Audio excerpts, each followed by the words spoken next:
Good morning. It's Wednesday again, and we are chewing down the list of content in finance. As you can tell, we're pretty much done with some of the financial concepts that were on our list. We talked about things like um, valuation and budgeting and capital financing and the difference between debt and equity.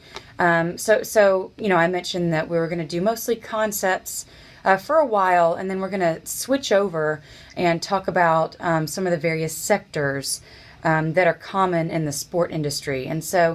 This week, the first one we'll talk about is the public sector.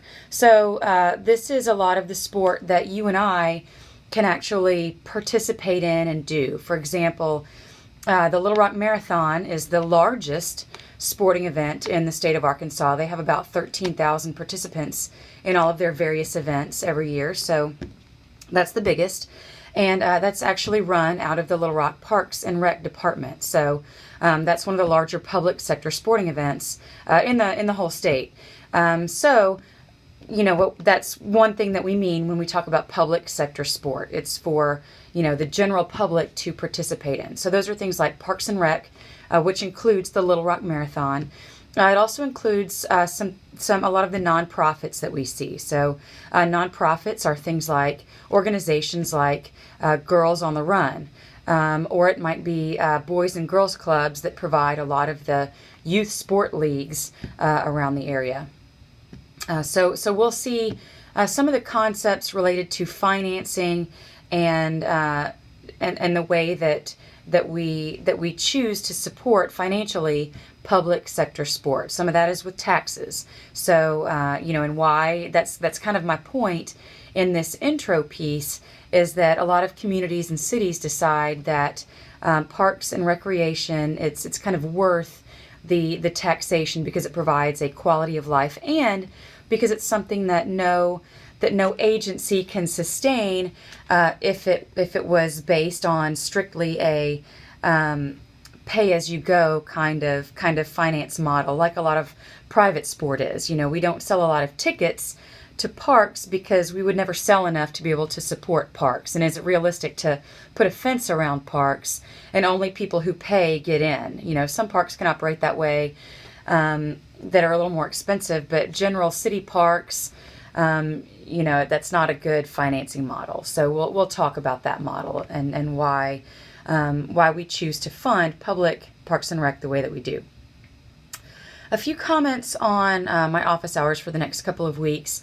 This coming week, the last week in October, I will be at a conference in Tulsa, Oklahoma. It's part of my professional association, which is called NIRSA, and that stands for National Intramural Recreational Sports Association. So that's my background is campus rec and intramurals, and we're having a regional conference in Tulsa. So that's where I'll be next week.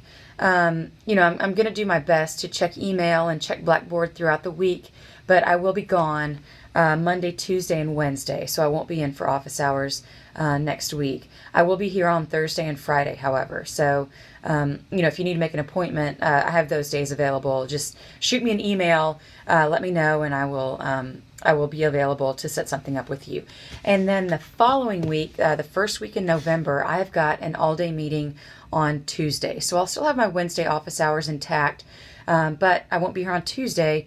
However, I'll be available the rest of the days that week. So like I said, again, shoot me an email to set something up for me any of those other days but Tuesday. And you guys have done a good job about checking with me via email to make sure that I'm in before you show up, because I am kind of running back and forth and have other meetings and stuff, even in office hours. So just make sure that I'm here so that you don't make a trip and I'm with another student or have gotten scheduled for a meeting or something. So you've done a good job of that, and I appreciate that.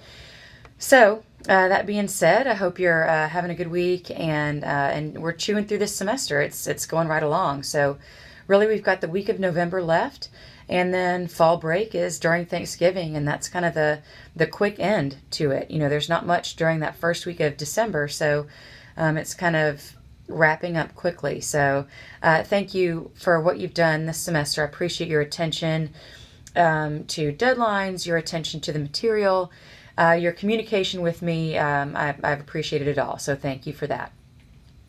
That being said, have a good week, and I will talk to you next week.